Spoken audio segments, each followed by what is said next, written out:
Call it the pinnacle of talking season. It is the climax of the offseason and talking season across college football. And of course, nobody does talking season quite like the SEC, where it means more in season, off season, talking season. Welcome into the Voice of College Football. Appreciate you stopping by. Best discussion, debate, and analysis right here. Thanks to you. Appreciate you stopping by. We have the call-in line open. It's the first day of SEC Media Days coming from Dallas, typically in Birmingham or technically Hoover, Alabama. I think it's jumped around a few different places, but throughout the years, that has been the foremost destination of the SEC Media Days, something that I covered and attended on location for 6 or 7 straight years, 1994, through 2000. SEC Media Days. I think, again, it has jumped around, but Birmingham has been that main location. But of course, trying to welcome and integrate Oklahoma and Texas into the mix. Therefore, we see the SEC venturing out to Dallas, Texas this week. Few notes before we start to dive into the news of the day, and what has been talked about would be Fresno State head coach Jeff Tedford has stepped away from his position there at Fresno State, unfortunately, due to health concerns. And Jeff Tedford has stepped away from other jobs in the past and from this job on occasion because of health concerns in the past. So this is unfortunate news. Jeff Tedford at the age of 62. As it reads in CBS Sports today, which is over a month before the start of the 2024 college football season, Fresno State will have to move forward with someone other than the legendary Jeff Tedford coaching its football program. Tedford is stepping down as the Bulldogs head coach due to health reasons, per the school. Tedford completed 2 seasons in his second stint with the Bulldogs. He was forced to resign as Fresno State's head coach due to health reasons following the 2019 season. So 2019, in steps Caleb DeBoer, who then coaches there for 1 season, moves on to Washington, and then Tedford is back at Fresno State. So the school ultimately rehired him in December of 2021. So he has coached just these 2 seasons of 22 and 23, and unfortunately has to step down. Quote, "It is with sad emotions that following my recent medical checkup, it is clear that due to health concerns, my family and I have made the decision to step aside as Fresno State's head coach and allow someone else to lead the football program," Tedford said in a statement.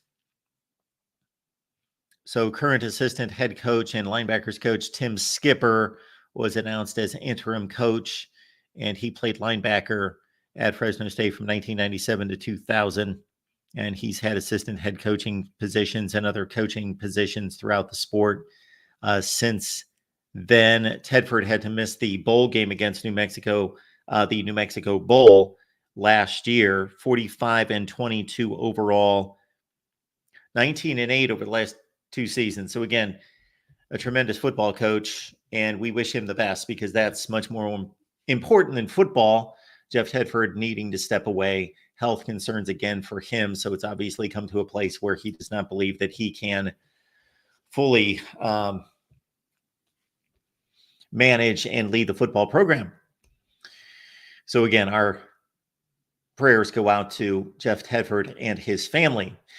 Appreciate you being here at the Voice of College Football. Let's get to SEC Football Media Days. We have it lined up all week to have guests here to step in and talk about SEC football and their particular team. So, of course, on this very day, we are focusing on Ole Miss, South Carolina, LSU, and, Vandy. Vandy showing up on day 1. So Vandy is closing out the day on day 1. We will take your comments and questions there in the chat. And again, we have some folks who are scheduled to stop by from our media contacts that are on location there at SEC Media Days. Keep in mind that it's realignment week here at the Voice of College Football. So be looking out for those videos. We matched up Clemson and Florida State and integrated them into the Big 12. So check out the video from today and future videos coming out. We've looked at all sorts of configurations and possibilities there. Had a great discussion over the weekend on the Florida State channel concerning Florida State and that possibility of FSU to the Big 12. Don't discard it. It is a real possibility. Is it a probability? I don't believe so. I don't believe it's a probability, but a possibility. Will SEC be in the running for Florida State? Well, certainly Florida State would love to go to the SEC or the Big Ten. That is the destination. That's why they are fighting their way out of the ACC. We've got an SEC channel, folks. Please check it out and please subscribe. If you're on the SEC channel right now watching us, please subscribe right there. You can see that we deliver content on a regular basis several times per week on the SEC channel. This is what I picked up from SEC Media Days. And of course, again, the SEC does it bigger and better than everybody else. They are the authors, much like the conference championship game and other aspects of college football. They are the authors of the media days. I don't know if the SEC did it first. We would have to look that up, but they have done it the biggest and the best. My first SEC Media Days was in 1994. It was not on television, and there was barely internet at that point. It was available, but it was clumsy and awkward and delayed. And my first interview at SEC Media Days, actually, it was not my first interview, but it was the first interview that was significant enough to remember. Not that there weren't tons of big-time coaches and players there at SEC Media Days in 1994. Gene Stallings, Steve Spurrier come to mind. But Tommy Tuberville was kind enough as first-year head coach of Ole Miss. That was in 1995 SEC Media Days, to stick around and miss a great deal of the coaches' banquet down the street to stick around and appear with us on the 6 o'clock news. So since then, and for a number of other reasons, during his coaching stay at Ole Miss, and when I was covering him when he was at Ole Miss and Auburn, I've got a soft spot in my heart for one Tommy Tuberville. All right, let's get to the here and now. That would involve LSU and Brian Kelly, year 3. Brian Kelly noted today that year 3 has been good to him at his other stops, that he has taken over a program that has always needed resurrection, that has always needed a revival. LSU as well, coming off that 2020 disaster and roster deterioration. Brian Kelly faced not a typical LSU talent pool. And so now here we are in year 3, and if it follows the pattern of Central Michigan, Cincinnati, Notre Dame, then Brian Kelly may spring a surprise on us this season. I have stated it several times during this offseason that for LSU to be successful this year, I think they are one of the clear teams in college football that have a clear dividing line. Notre Dame's in this boat. Penn State's in this boat. Make the playoff. Make the playoff. Just make the playoff. If you perform well in the playoff, if you win a game in the playoff or 2 or 3, or make that miracle run, yes, that would be phenomenal. But make the playoff. We have programs above that need to make the playoff and succeed in the playoff. And then we've got programs where the playoff is a goal, but it's not necessarily a probable goal. It's not a probable result. It's a possibility. It's a possibility at places like Wisconsin, and within the SEC, a possibility at places like Auburn or Texas A&M. But for LSU, for Penn State, Notre Dame, get to the playoff. Year 3, Brian Kelly talked a lot about defense. He talked about what they've had to do on the defensive side of the ball. And it really was very much a Brian Kelly session. Classic Brian Kelly in front of the media. I did not see his opening remarks from the podium. I watched the media interview that went for about 17 minutes. And Brian Kelly focused a lot on defense. and the process at LSU. He will explain the process to you, not the nuts and bolts, not the granular, but he is very process oriented and deals with the media in such a way. Talks about player acquisition, player development, about assessing players in the high school ranks and in the transfer portal and determining whether they are a fit at LSU, whether they've got what it takes. And in terms of the defense, revamping the defensive staff because it was woeful at LSU last year. It is almost inconceivable that a team, a program with the talent pool and the resources of LSU could field a defense that bad. And their performances from week to week. Did they play a good defensive game against a decent team? They shut out Army 62-0. But did they play anyone in the SEC where they did not give up? Missouri torched them. Bama torched them. Florida torched them. Mizzou torched them. Ole Miss really torched them. Auburn didn't torch anyone, so they took care of Auburn. Arkansas scored 31 points. Arkansas couldn't score against anyone. Arkansas scored 31 on LSU. So Blake Baker and this LSU defense.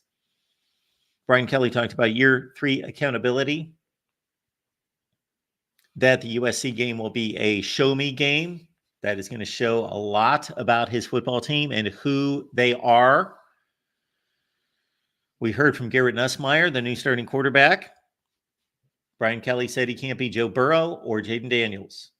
Jaden Daniels had to hear about Joe Burrow and his Heisman Trophy, and now Garrett Nussmeier needs to hear about Jaden Daniels and has to have that thrown in his face, try to live up to those expectations. He's not that player. He's definitely not that player from the standpoint of style. Now, whether he can be that good of a player in production in the passing game, it's possible. 40 touchdowns and 4 picks, though, is a bit difficult to replicate. I think Burrow's line was 60-6. I know Oklahoma under Lincoln Riley has been the cradle of quarterbacks during the last 10 or 15 years. But wow. Put those two ratios together. Burrow went 60-6 TD to picks, and Daniels goes 40-4. So again, Garrett Nussmeier needs to be his own guy. We heard from Garrett Nussmeier. I'll go through that. Brian Kelly did a pretty thorough job of explaining the transfer portal, how they acquire players. And I think he's genuinely satisfied. We'll use that word, content, optimistic. I'm not going to use the term happy, optimistic about his defense.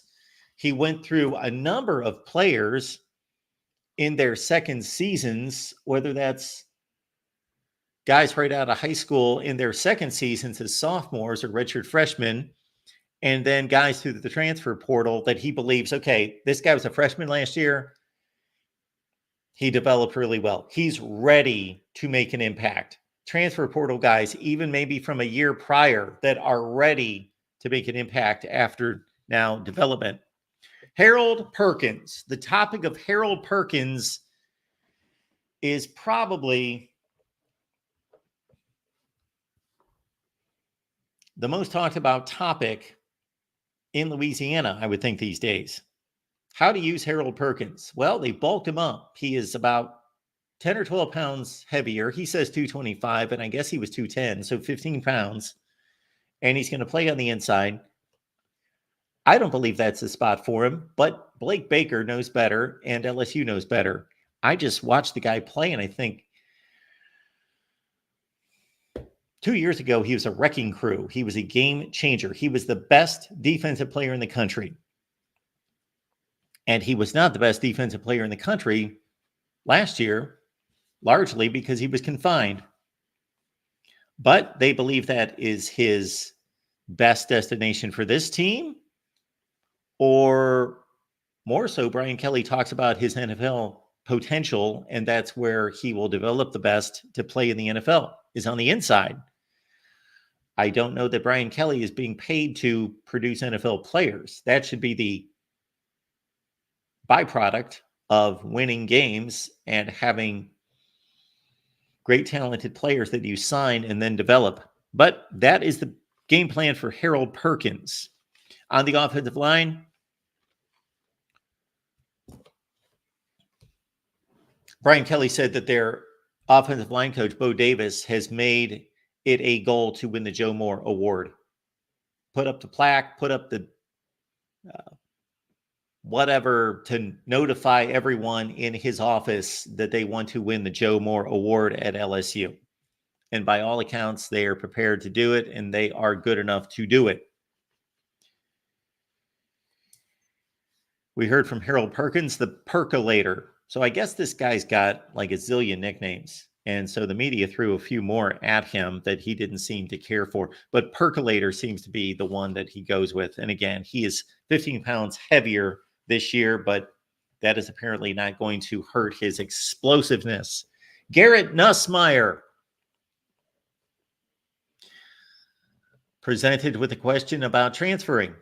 He had all those opportunities to transfer. He was a high level prospect, and he has waited and waited and waited. He has seen some key moments. Started the SEC championship game 2 years ago. Performed remarkably against Wisconsin in the bowl game this past year.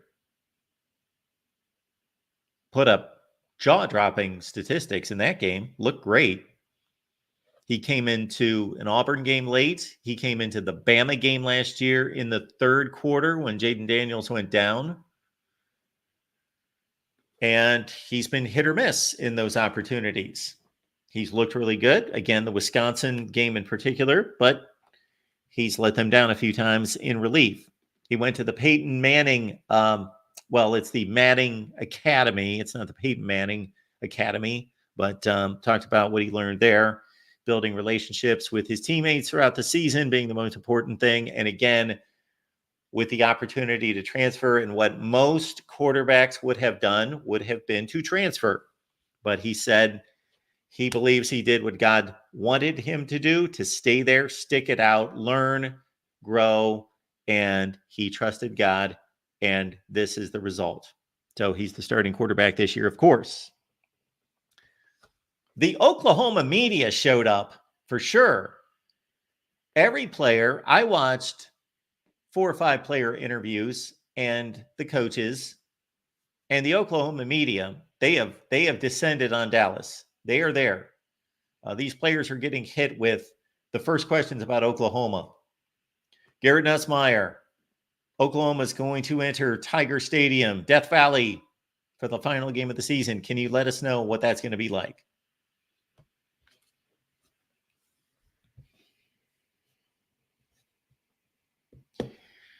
Mason Taylor, LSU tight end, he showed up as well. And one of the themes for LSU was also that it is a player-led team. The coaches do not have to micromanage this team, that they have the leadership in place to self-manage in the locker room. That's what they say. That's what they say. I don't doubt that. I'm just saying we don't know. And that's the goal of every team, every championship team, that the players should be able to police the locker room before the coaches. If the coaches have to manage the personalities in the locker room and the accountability and the leadership, then you don't have leaders on the team. The Amazon links in the description section of all the videos. The Amazon link. Here's the deal. This is the one way that you can support the voice of college football without spending a penny. The Amazon link, it's in the description section of all the videos, including this one. Please grab it and please use it. And it will be the same shopping experience.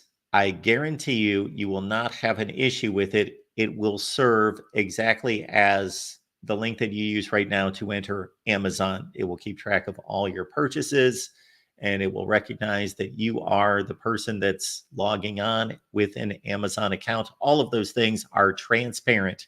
I've seen it play out with people right next to me going into the Amazon account using our link. So please do that. Support the voice of college football. Shane Beamer, South Carolina. He's in year 4.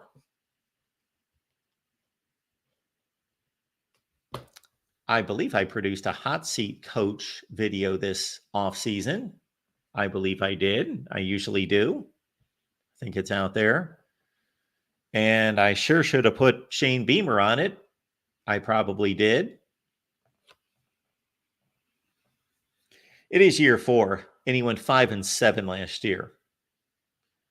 So it went from year 1, nice job, Shane Beamer. You took a bad football program, depleted roster, mess of a quarterback situation. He had no quarterback. He played 4 quarterbacks that first season and was able to piece something together. But here in year 4, the trajectory isn't real appealing right now. Right on time, Will Gunter, 107 at the game. I'm just diving into a little Shane Beamer analysis after watching his stay in front of the media today. You can join Will on the all-new early game. Again, 107.5 the game. Will, how's it going? It's going good, man. Of course, it's incredibly hot here. I think the heat index is like 108. So good luck to anybody else out there that's braving the weather here in the South. But it's a good time. But it's fun. Glad that we finally got some football going today. So yeah, it's year 4. So Shane Beamer needs to get things cranked up here. Needs to show something, especially since it started well. And I was just starting to explain to everyone how that first year looked.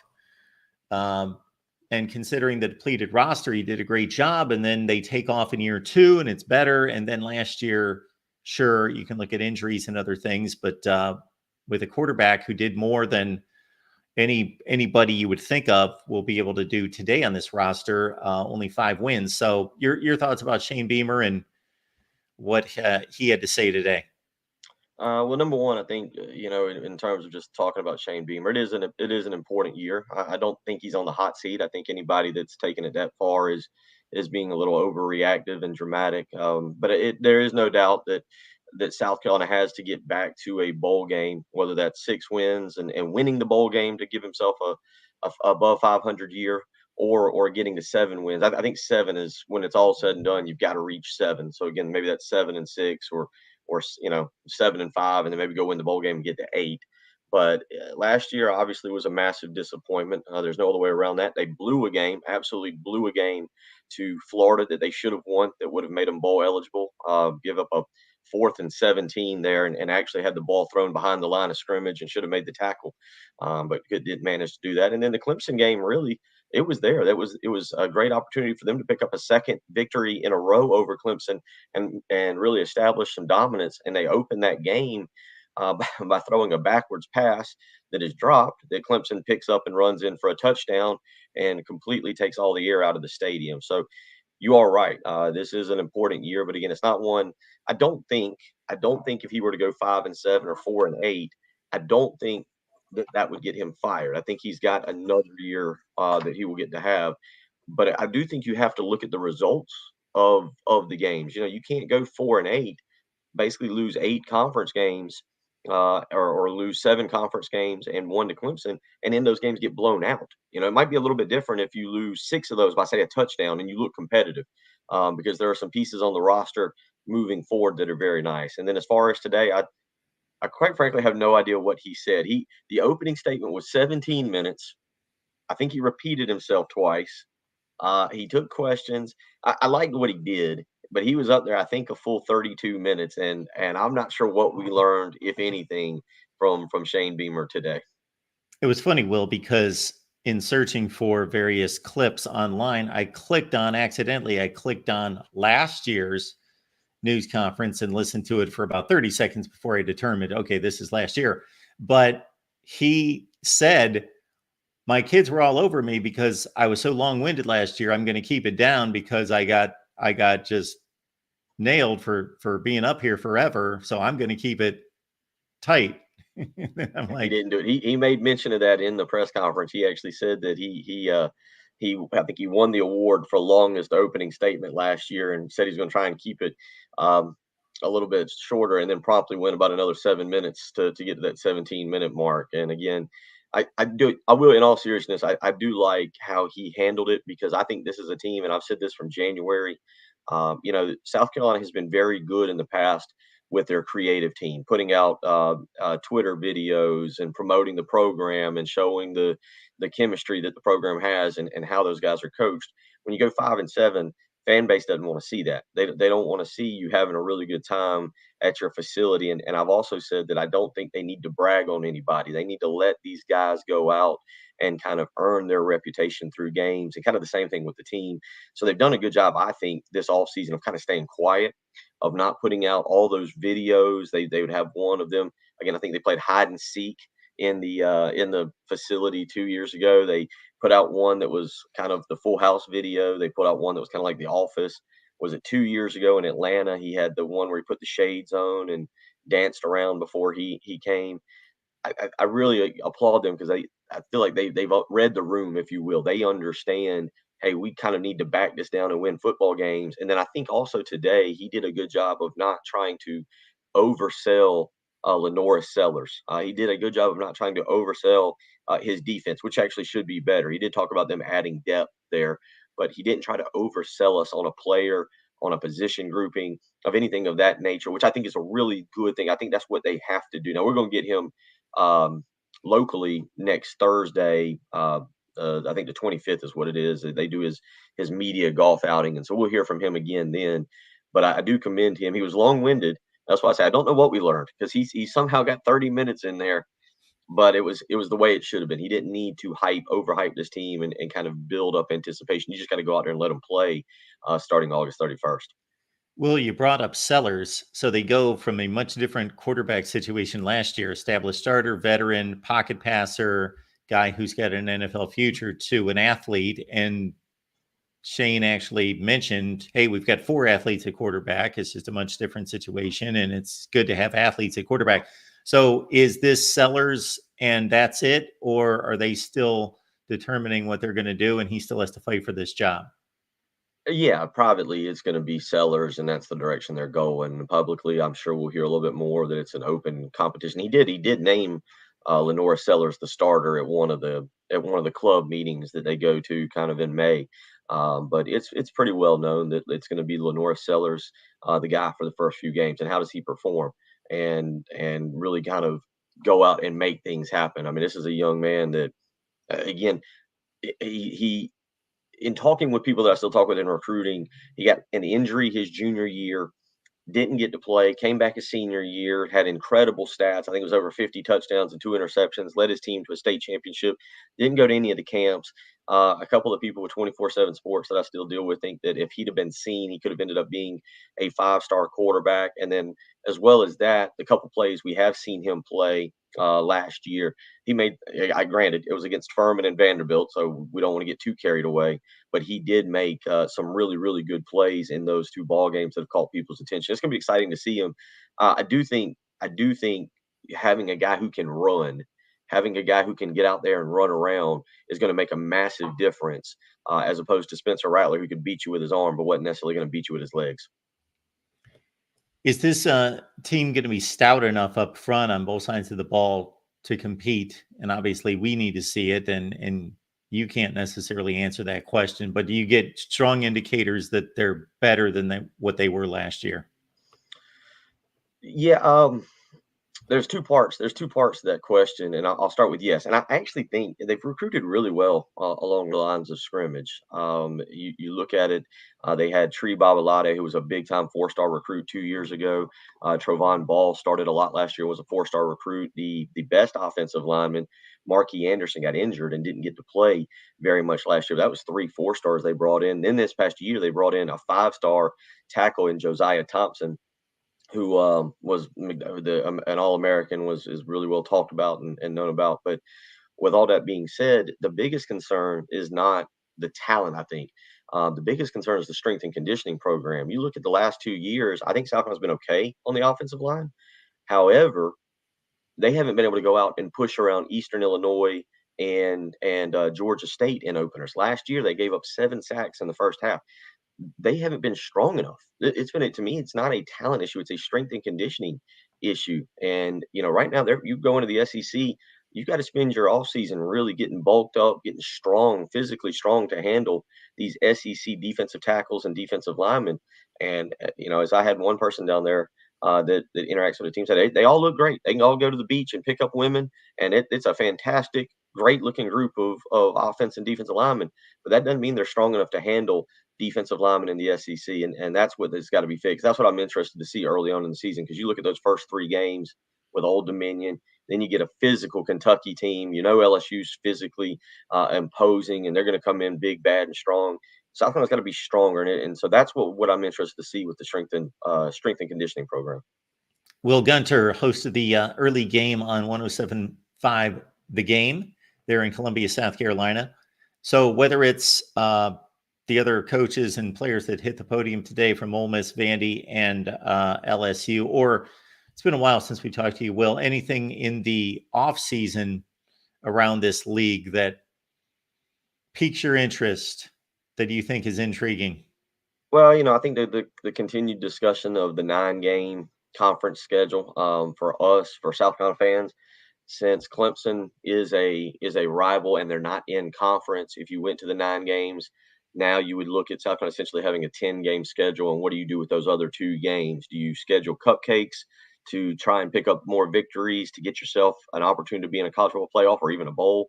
I think that's really, really interesting, especially for us, because again, I love the setup right now of the 8 games.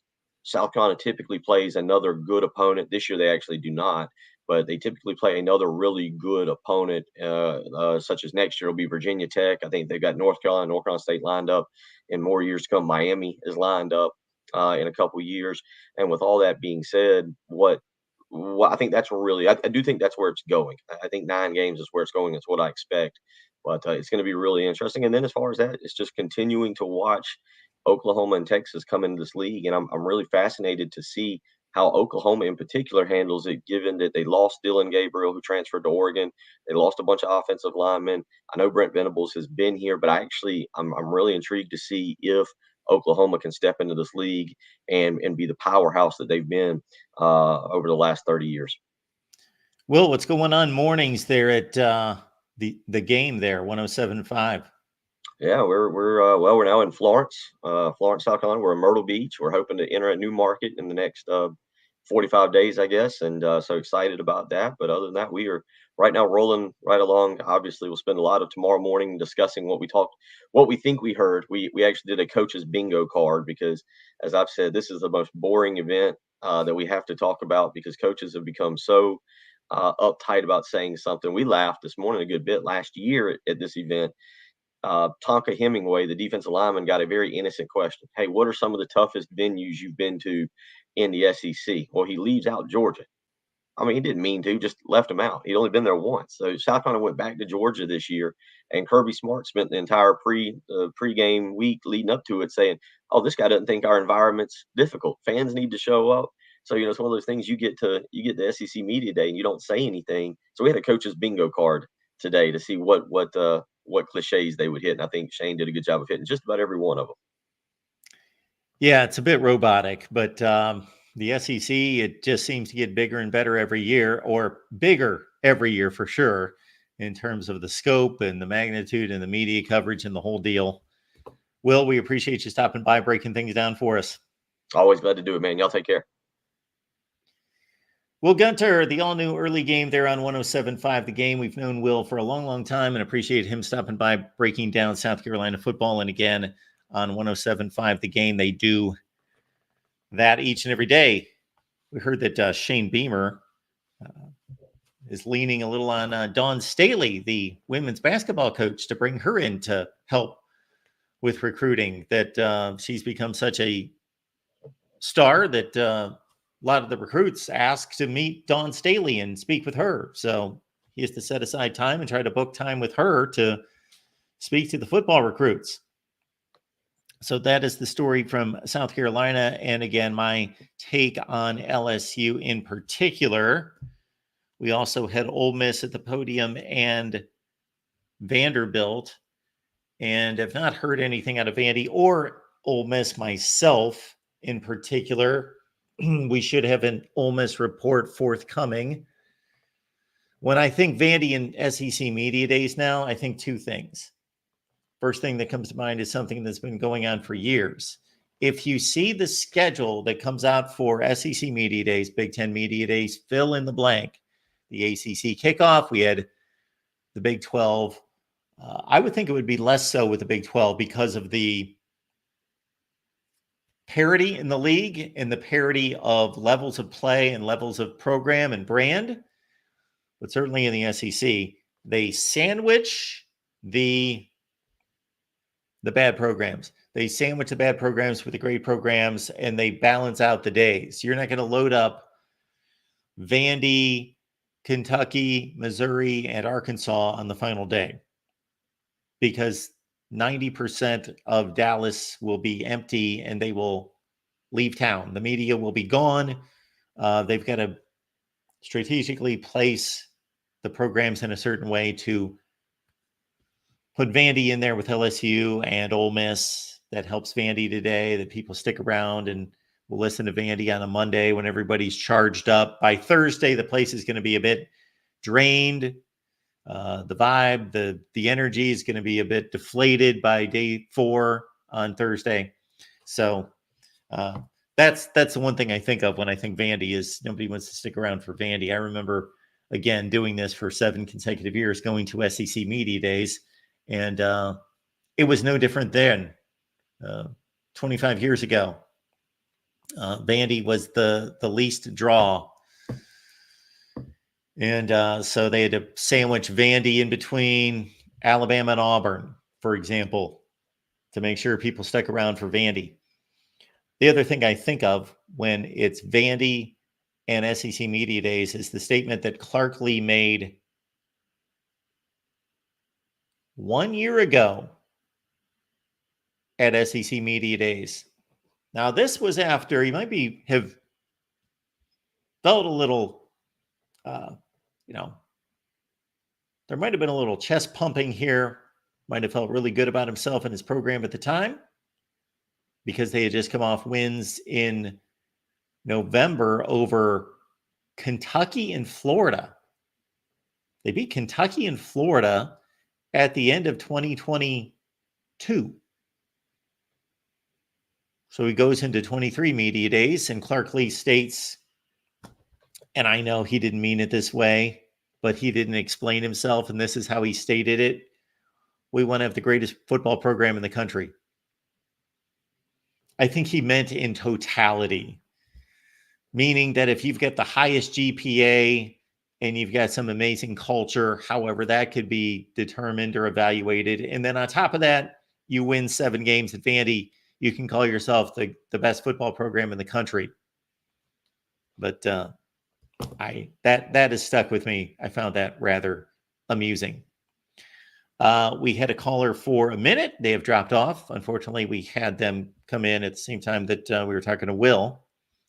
So please grab the link. It's in the description section of the video, which I rarely think of, but I did this time. So if you go to the description section of this video, you can grab the link and we can talk SEC football. We want to focus on the teams today, but we don't need to. You can talk about anything concerning the SEC. This also doesn't just kick off SEC football media days. This fine day in July also kicks off our programming changes here at the Voice of College Football. So starting today, we will be live every day taking your calls. This is the beginning of football season. Here it is. It's right now. I know the Big 12 went last week. Not discarding the Big 12 in any way. I wouldn't ever do that. I would not think about discarding the Big 12. But starting today, we will be live every day taking your calls. And what that means is that throughout this week, SEC football media days, boom, we're here. Then next week, we've got the ACC and the Big Ten. So again, afternoons, we're looking at 4 p.m. Eastern time every day, Monday through Friday, 4 p.m. Eastern time during the next 2 weeks. And then we will take it into fall camp after next week, which means I will be here. We're looking at 10 a.m. Eastern time. And then once we hit the season, and we'll produce a video and we will make posts that you can see the entire programming schedule. But the way we've got it structured right now, we're looking at 10 a.m. Eastern time every morning with you. But on Thursdays and Fridays with football games, we're going to go live with post-game call-in shows on Thursdays and Fridays. And then during the season, add a Sunday show at 11 a.m. Eastern time. 11 a.m. Eastern time on Sundays to get you some more post-game analysis from, of course, our Saturday shows. After all the football games on Saturday, we go live with you and take your calls late night on Saturday, and then we'll turn it around Sunday morning. For some of you folks who can't stay up late, don't want to stay up late, you can catch us on Sunday mornings at 11 a.m. Eastern time when we've had a few hours to let Saturday's results settle in, sink in, and we'll get you prepared for and lead you right up to the NFL kickoff at 1 o'clock every Sunday. So how about that?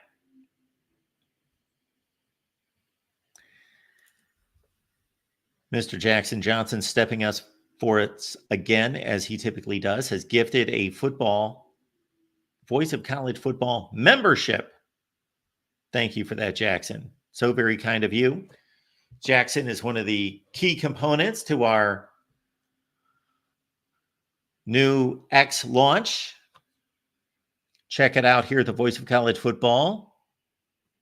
We are just about 2 weeks into this venture, and if you are not on X, and if you're not familiar, that's Twitter, the former Twitter. If you're not familiar and you're not on X, I am not encouraging you to get a Twitter/X account in any way. But if you are, or if you would like to get an account, I'm not discouraging you either, because this may be the sole reason why you should do it right here, is we have fun talking college football and analyzing college football. That's what we do. So this is our new official account for the Voice of College Football Network. And you've got my top 25 that actually makes sense, preseason edition. You will see breaking news. And our latest post, I have not seen this myself, but this comes your way per Justin Adams. The top 10 brands in college football. This should be interesting. Let's see what we got here.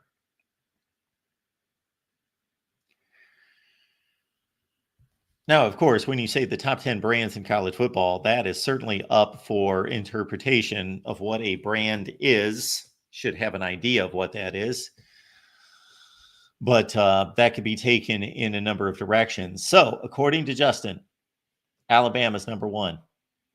Ohio State is number 2. Texas, 3. Michigan is 4. Notre Dame, 5. Oklahoma, 6. Georgia, 7. Oregon, LSU, and USC.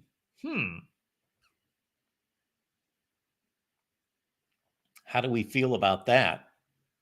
Would love to see your comments on that one. So please give me a call. So while we are waiting to talk more SEC football media days, yes, please just let me know what you think about this list. These are the top 10 brands in college football. I think it's a pretty darn good list. Sure, I could debate it. I could offer up some suggestions of other programs that could be in the top 10. Who else could be in the top 10? Penn State, maybe. Clemson, maybe. Possibly Tennessee, possibly Nebraska, possibly. That's about as far as that list can go. As far as I'm concerned, I can't think of anybody else that would really have that much of an argument of placing in the top 10 in the sport in terms of brand. I think that's a pretty tight top 10. And whether Georgia's 4, Georgia's 7, or 3, or 9, I think this is a combination of historic brand power and current brand power, is what it appears to be. And all of those brands are historic brands outside of Oregon, which is not. Oregon is certainly a newcomer to the field of having any type of influence in college football. It's really in the last 10 or 15 years. But that is, I got to praise that list. Again, you could argue Ohio State number 1. You could argue Michigan number 1. You could argue Notre Dame number 1. Those are the 3 other brands that I would argue number 1. I'm sure some Texas fans would argue that they are number 1, but they just have not been any good for so long. And I think that has tarnished their brand. And I think that has tarnished their popularity and their relevance. Because up until last season, I think a lot of College Football Nation has lost interest in Texas football because they just have not been any good for so long that they had become Nebraska. And so they've had one big season. Let's see if they can continue that. It's a credit to Notre Dame in a sense that they can rank that high despite not being an elite football team on the field since when? It could be argued that the last time Notre Dame was elite was 1993-94. Some people would argue 2015, 2018, that those teams were elite. 2012, they went to the BCS championship game. But when you were clearly trampled and nowhere close to being competitive in those games, and you backdoored your way into those games in a sense, I don't think that is elite. And I also don't think elite is a one-year component. I believe you have to show some staying power. So to me, Notre Dame has not been elite since 1993-94, but I do not in any way have an issue with them being number 5 in the sport. Alabama's elite now. Ohio State, Texas, Michigan. Well, Texas, I think, needs to prove it. Are elite now. Oklahoma's fallen off of elite, but they're still close, and they've been elite very recently. Georgia, of course, is probably the best program in the country right now. Oregon's elite. LSU is fringe elite. They're not elite. They've not been elite since 2019, and that was a one-year wonder. LSU has really not been elite on the field consistently since Saban into Miles, late 2000s, 2007, of course, 2011, they played in championship games, and USC is 10 or 12 or 15 years away from being removed from being elite in 2008-9, but the brand is extremely strong. This is an interesting list. It's a good list. Man, I think that one's airtight. My salute to you, Justin. Good job.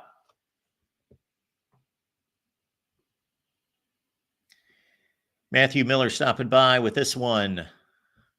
Texas is the number one brand, most college football revenue by a lot. Not based on the metrics I've seen. It's not by a lot. Ohio State, I believe their football program made more money than Texas did last year, or whether that was the year before. Yeah, I don't think it's all about making money. I just don't think. I think this 12 or 13-year lull of Texas football has just worn down the college football nation concerning Texas, and they have to prove that they are an elite program again. And one season doesn't prove it to me. I think that they're going to continue this. I think that they have the right coach, whom I have doubted until last season. And they've got so much in terms of resources. And shoot, that's the bottom line term right there. That covers everything. They've got the resources to propel them into the future to continue to do what they did this past season and be even better. But so Matthew Miller, obviously that's a biased opinion, but it's his opinion and it's got validity to it. It's not a ridiculous statement. There can be an argument that Texas is number one. I don't believe they're really in the argument right this second, but it's not a ridiculous claim. It's not like saying Kansas State's the number one brand in college football. But yeah, I just my experience in observing our conversations on here, who's interested in what, how many people are interested in what teams, and what people are talking about online and so forth, that Texas has just kind of drifted off, that people have gotten sick of all this hype in the offseason, and then 7-5, and then 5-7, and then 7-5, and then 5-7 over and over and over and over and over and over, that there really hasn't been that much attention given to Texas. I don't know that their players have had much attention in the last 12 or 13 years. The average college football fan could name a lot of players off of most of these teams from the last 10, 12, 13 years. They couldn't name many Texas players. I'm talking not like Mr. Hardcore that knows everything, everybody. I'm not talking about fringe fan that knows nobody but 3 players in the nation. I'm talking about like a general, pretty well studied college football fan that spends his day or her day on Saturday watching college football, maybe like some other sports. So gets away from college football a little during the offseason, but is really in tune with college football, that knows, for example, the Alabama quarterback, their running back, their best wide receiver, 3 or 4 defensive players, maybe an offensive lineman, that knows the core of the team and the best players, and that's their general knowledge of team to team among the best teams in the country.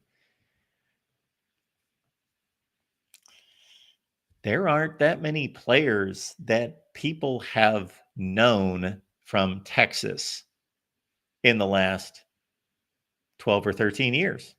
There have not been many Bijan Robinsons.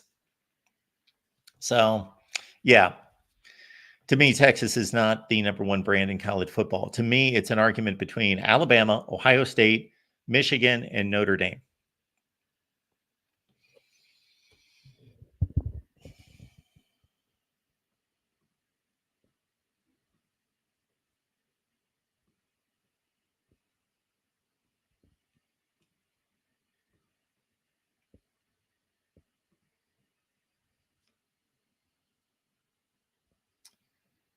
Dave was not listening to me. This is often the case. So there's nothing wrong. I don't expect everyone to pick up on everything I just stated, but I think I repeatedly said in the last 12 or 13 years, in the last 12 or 13 years, in the last 12 or 13 years. I didn't say about Vince Young. I was not talking about 2005. I was not talking about 20 years ago. I was talking about in the last 12 or 13 years, because Texas has been down in the last 12 or 13 years.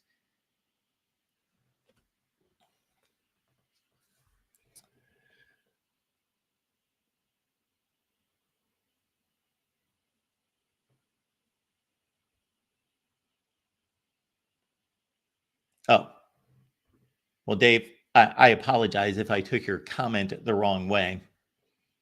So you were apparently backing me up on that Vince Young is the last guy that you remember from Texas. Again, I try to take what I know because I'm paid and I take it seriously to know more than all of you. Not that I do, but that's what I'm paid to do, and that's what I should do. So I know in your typical year, when it was 2017 and we were at this point in the off season, I would be able to tell you these are 3 Texas offensive linemen. Here's their tight end. Here's like 4 wide receivers. And, I could name 20 guys off the team, but the typical college football fan that's even a rabid college football fan, you guys have jobs and other things to do. You can't know everyone. I don't believe that Texas really has stood out. Kevin, I don't think is, again, paying attention. In the last 12 or 13 years, they went to a national championship game in 2009. They were down the next year. They had like 1 or 2 okay seasons after that under Mac Brown, like 9-4 seasons. But basically since 2009, they didn't do anything. They had one pop-up year, Tom Herman. They went to the Big 12 championship game. They beat Georgia in the Sugar Bowl. They finished barely top 10, fringe top 10. That's been like their one between 2009 and 2023. That was their one season. And that wasn't really, they lost 4 games. It's not like they were some powerhouse. They were good. And it's not like at any point during the season anyone thought that they were competing for a national championship. So even their best season, they were nowhere close to being a championship level team. Yes, Colt McCoy was prior to the years I'm talking about.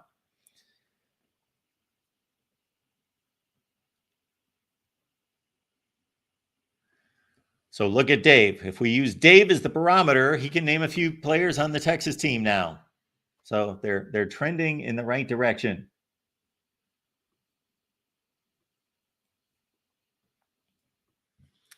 It's day 1 of SEC Media Days, and we will have guests each and every day. We've got about 3 other people lined up for today with Vandy, with Ole Miss, and with LSU, in addition to South Carolina. We've talked some South Carolina with Will Gunter from the early game. And I did not watch Greg Sankey's opening statements. I'm going to go back and do that. So after we get off here and I do a few other things that need to be accomplished this afternoon, I'm going to go back and watch Greg Sankey's opening statement, because that is the most important statement of the day, is what Greg Sankey has to say. It just simply is. Number one, I respect the guy. Number one, he's leading what is the best football playing league in the country and has been for 15 or 20 years plus. And then on top of that, it's arguably the most important and the most influential league. It has been the most influential league. I don't know if it's maintaining that position, but it's right there. And he's a smart guy who has done an outstanding job of leading this conference. And so there is no question that he always has something to say of significance that's meaningful, that's well thought out. There are times in which I've disagreed with his presentation, or more so that he hasn't necessarily been unbiased or objective in his analysis of the sport across the board. Of course, he is promoting his league. So we will take in those comments, and if I find something worth noting to object to or to highlight in any way, then you will see a video from me on Greg Sankey's statement. Matthew coming back with this one. Matthew, I'm going to have to reimburse you. College football revenue, Texas 182 million, Georgia's second at 152. It is about brand. The Longhorn is the brand, not the players. The Longhorn logo is worldwide. Well, that again could be stated by a bunch of brands. Yeah. I don't run into I don't know that I've ever run into a Texas fan in my, I'm sure I have at some point. I had to have run into a Texas fan in person at some point in my life. I will say that I dated someone in Texas for 2 years, 3 years, fairly recently. And I was down in Houston every month. I never remember shaking hands with, meeting anyone. I was going to marketing events and so forth, and never ran into anyone that said that they were a Texas fan. Nobody.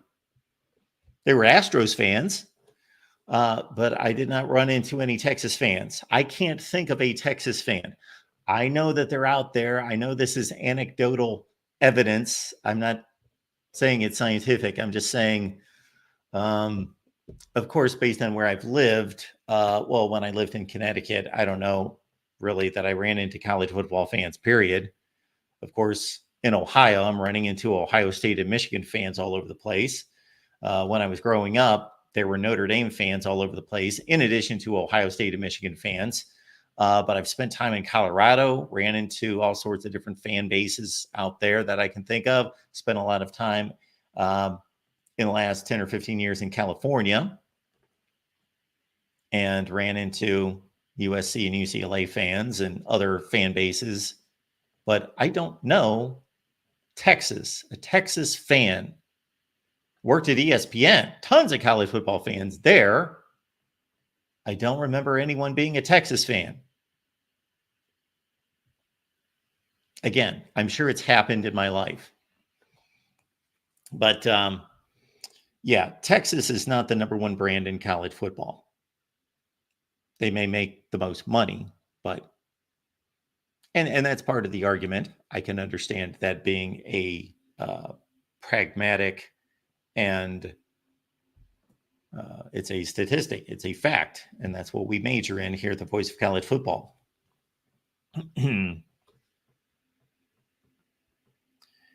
But this would tell me that Georgia has the second biggest brand in college football. That I would not agree with either. So if that money, those money figures, and they're significant, they should be counted, they should be part of the discussion, but they're not the end all be all, because I would not consider Georgia to have the second biggest brand in college football. Think of it this way. Who watches the games? When does Texas ever have a game that's watched in the vicinity of some other brands we could watch, that we could mention? Now, when they're on the same field with another enormous brand, sure. But for example, when Texas steps on the field against Kansas State, and these games are on ABC, it's not like they're hiding them somewhere on some Fox regional network. When they're stepped on the field against Kansas State or Kansas or Oklahoma State, they get good numbers. They don't get the numbers that Ohio State gets or Michigan gets when they play Maryland or Indiana or Wisconsin. They don't get those numbers. We looked at the TV ratings, which we do every offseason here at the Voice of College Football. Check out our TV ratings series, because that's interesting. And that's, I think that's a pretty substantial indicator of brand, is who's watching the football games. And you have to take into consideration where the games are being placed in terms of TV networks and time slots. Although we've gotten to a point in college football where the time slots don't matter that much, unless you're playing at 11 o'clock at night. That one does. But the other 3 time slots, there is no significance, little significance to when you're playing. Some of the highest rated games of the year played at noon Eastern time. And we know Fox has made that a thing. And then, of course, prime time is prime time, but also the 3:30 games sometimes rank as the biggest draws of the week. They're spread out. It all depends on who's playing and what network they're playing on. But if you're not getting picked up by Fox, NBC, CBS, or as a last resort, ESPN, then you're not playing a significant game nationally. I'm not discrediting teams that play on ESPN2 a lot. You see a lot of West Virginia TCU games on ESPN2. Not saying those aren't good football games, but they're not nationally significant, or they wouldn't be on ESPN2, or they wouldn't be on FS1. Except for when, and I'll just use them because they're the best example, because they're the biggest brands that play in a conference that have a contract that forced them. Well, you could say the same about the SEC and the SEC network, but Ohio State and Michigan have to play on the Big Ten network once.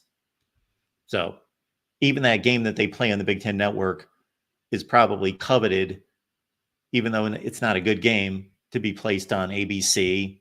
Look at Michigan. At the outset of both the 2022 and 23 seasons, they were playing horrendous opponents. And I believe just about all those games were on ABC. Not this past season because they were, of course, the Big Ten left ABC and ESPN. But the season before, Colorado State, Hawaii, who was the other team? Those games were on ABC. They got big ratings. Big ratings.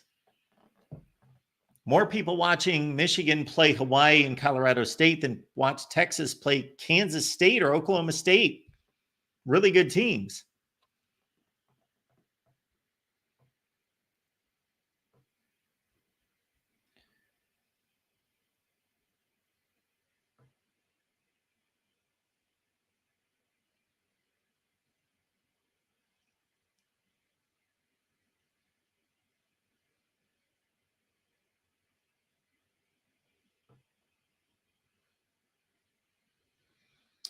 So our guy, Billy J, says that Texas is hurt by playing in a state with multiple teams.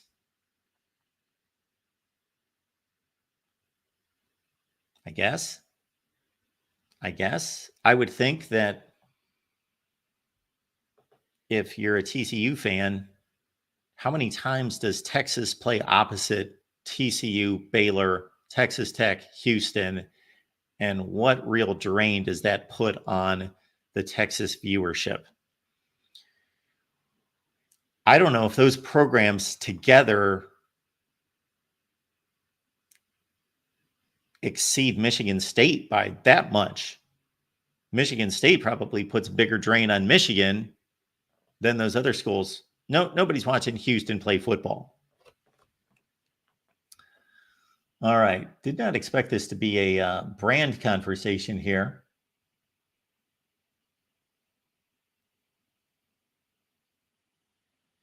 And yes, Texas is an enormous state. So you're drawing from more people. That's a good point. That was just posted by our guy, Chicken 1515. So Ohio's got like 13 million people, and Michigan's got probably 10. And ballparking, and Texas has an outrageous number of people. It's the second largest state.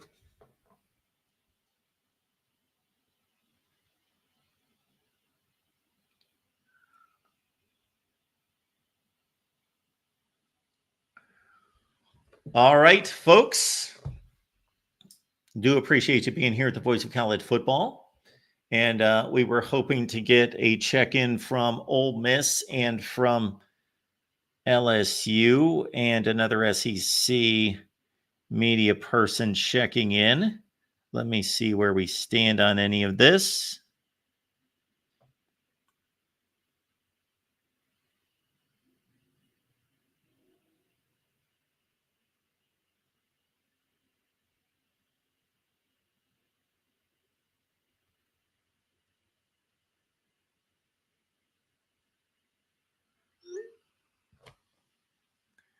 What else did we show on our X page today? We had some other good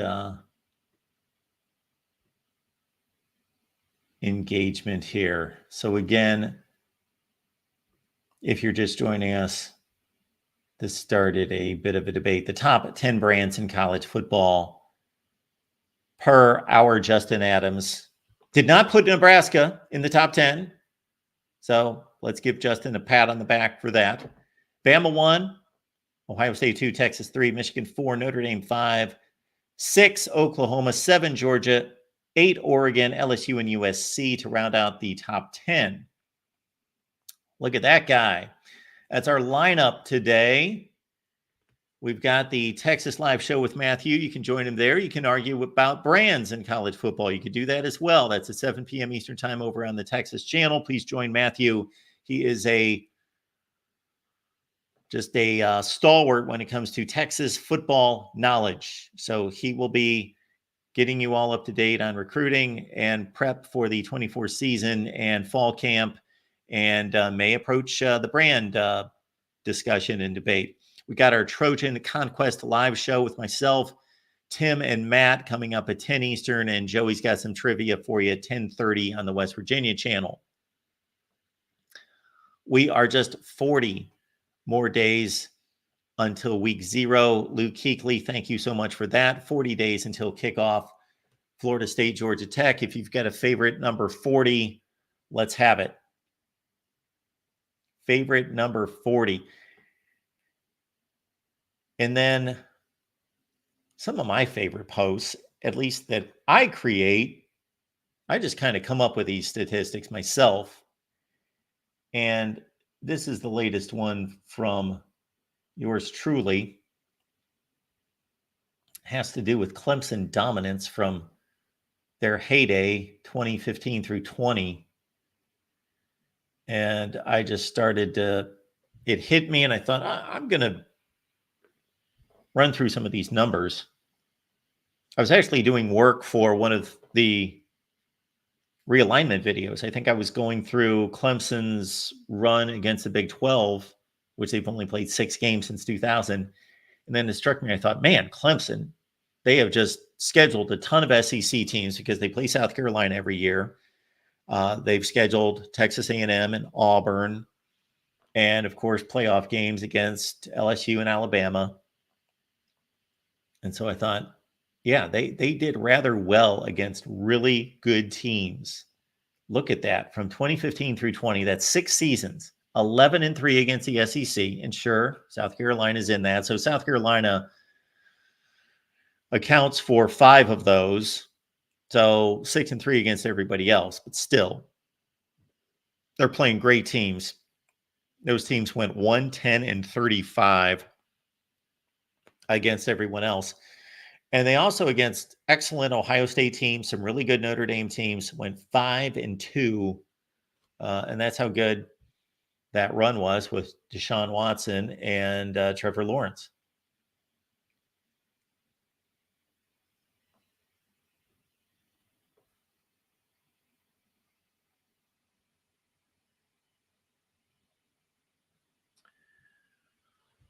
All right, folks, appreciate you being here at the Voice of College Football. We do expect more guests coming up throughout the week as we are bringing you SEC Media Days coverage each and every day at 4 p.m. Eastern Time for the rest of the week. And then we are on into the ACC and the Big Ten next week. So there's going to be a 4 p.m. Eastern Time show every day this week with the SEC, next week with the ACC and the Big Ten. And then we are going live every day with a call-in show throughout fall camp, the college football season, all the way through. So be looking out for the program updates. I'll post a video where I outline our new schedule right here at the Voice of College Football. Appreciate you stopping by. We will see you on Tuesday at 4 p.m. Eastern Time with SEC Media Days number 2. And also tonight, the Texas shows at 7 Eastern, and you'll see me with Matt and Tim on the USC show at 10 Eastern. See you then.